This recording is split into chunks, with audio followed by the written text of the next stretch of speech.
السلام علیکم ګرانو کتونکو الب خان شیرپو په ننني ویلا کې ستاسو په خدمت کې حاضر دی. ګرانو کتونکو خبره اتره به کوو د فقیرآباد تاڼۍ په حدودو کې چې کومه واقعه مخې ته راغلې ده چې بارات را روان دی او په دغه دوران کې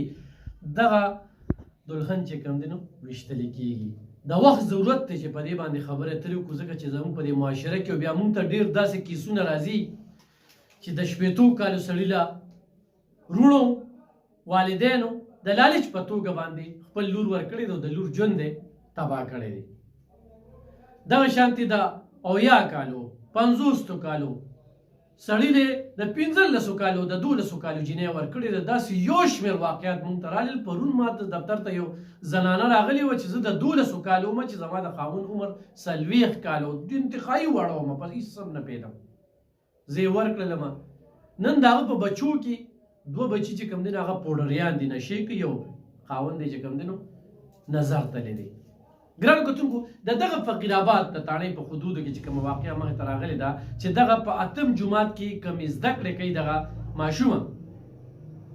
د دغې ماشومې د خپل د تروړدوی سره یعنې د خپل د رشته دار سره تعلق دی او په کور کې پته ده. هغه په خپلو خبرو کې وایي چې د 1 کال نه مو د هلک خبرې کوو،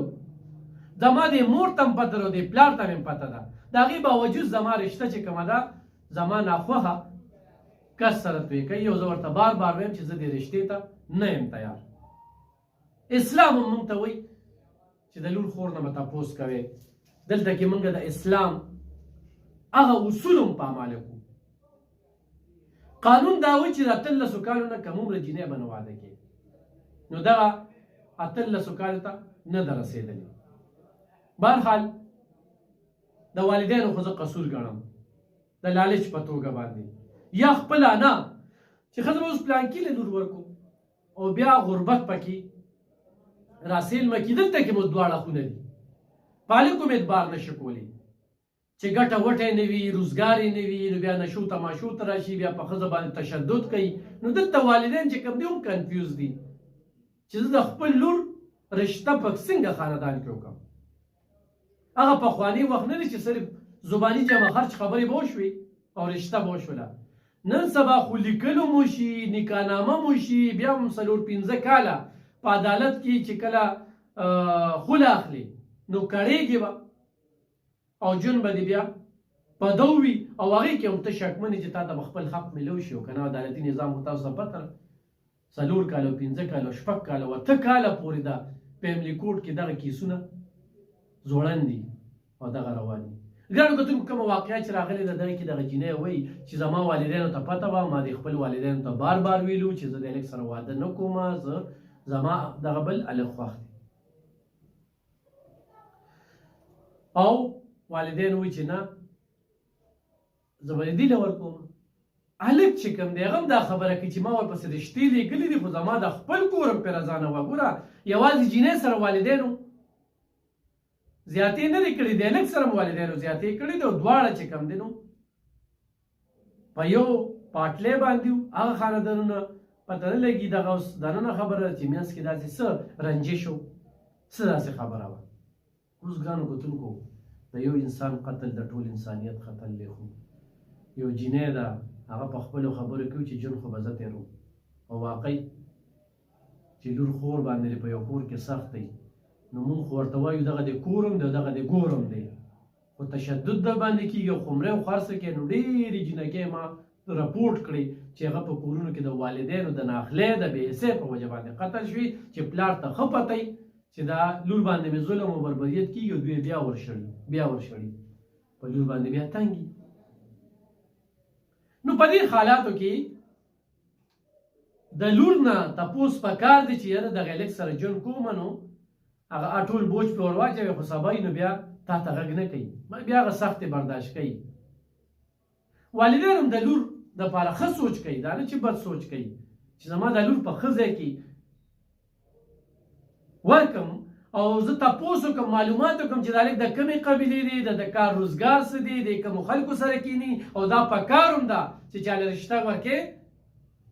نو په ډېرو خاندانونو کې اکثریت هغه رشتې دي چې لور خور نه تپوس نه کېږي او مور پلار ورته ګوري. دا نه چې ډېر رشتې ناکامه دي، ډېرې رشتې کامیابې دي، لږې رشتې چې کوم دی هغه ناکامه دي او زما په دغه کې چې ما څونه لیدلي په خوښه چې څونه ودونه شوي دي هغه رشتې هم د ناکامۍ سره ښکار شوي دي. خو دلته کې موږ په دې ځای کې دا خبره کوو چې تا ته پته ده چې زه دا لږ کوم دې والدینو ته پته ده چې زما د زوی دا جینۍ خوښه ده او د هغې باوجود چې کوم دی خپل انا نه ختمیږي او لانجه دې ځای ته راشي. نو دا لانجه کوم ځای ته راله چې بارات را روان دی کوم پلان جوړ شوی دی ډولۍ به راځي ناوې تیاره ملګرو تیاره کړې ده جنګ به وسوړلی کېږي او دغه دوران کې جینۍ وایي چې ما نه دغه ټایم کې یو ټلیفون راته وشي چې ما نه تپوس وشي چې بارات راغلی جنګ راغلی دی او که نه ما ورته چې لا نه او هلک تیار ناست دی او بس په دغه کې ودي. پولیس والا هم دا وایي چې والدینو ته ښه پته وه موږ په دې کیس کې لږ وکړېدو خو د هغه د دې والدینو په وجه چې موږ ته دا حل نه وي ګوره د کور خبره بیا دوی پټه ساتلې ده او بیا پولیس حل نه وي خو قاتل نه پټېږي مرګ نه پټېږي جرم نه پټېږي جرم بیا په خپل حل وي دیوالونه حل وي دا یاد ساتئ او تاسو جرم وکړئ او تاسو وایئ چې زه به پټ پاتې شم. نو هغه د جینۍ بل تعلقدار لګي شو د جینۍ په سلا باندې چې وی یاره وه یا ډز پې وکړه یا کنډم کا خو کنډم کړی مو ډز یې هم کړو نو ستا خو ډولۍ راتلله ته خو بیا د یو کنډم خاوند سره به تا ژوند کوم او ما دا نه غوښتل چې دا مړ شي او بس مړ شو بس هغه ویشتې دی او دغسې مړ شو. د هلک ژوند هم په لړزان د جینۍ ژوند هم چې کوم دی میډیا ته راله وتکړو کې راله د هلک والدین هم چې کوم دی پریشانه د جینۍ والدین هم پریشانه خبره یې پټه ساتله ټوله دنیا کې وډانګېده خو لږ شانتې خپل انا او غیرت یې غورځولی و د خپو لاندې کړی او په خپلو کې ناست و چې لورې ستا څو خوښ دی ته به ورسره خوشحالې دا د ښه والدینو بیا دغه وي چې هغه والدین هم وګټي دا والدین هم وګټي. نو ګرانو کتونکو دا یو داسې واقعه راغله چې په دې باندې ما خبرې کول غوښتل چې موږ سره په دې معاشره کې ډېرو جینکو سره تشدد جبر زیاتې کېږي او ډېر چې کوم دی نو خرڅېږي ښه ډېر جینکۍ خرڅېږي د لالچ په توګه ورکړې کېږي داسې راغلي چې په 3 لکه باندې خویندې لګې شوي دي خپله خور یې خرڅه کړې ده وروڼه لګې شوي دي خپله خور یې خرڅه کړې ده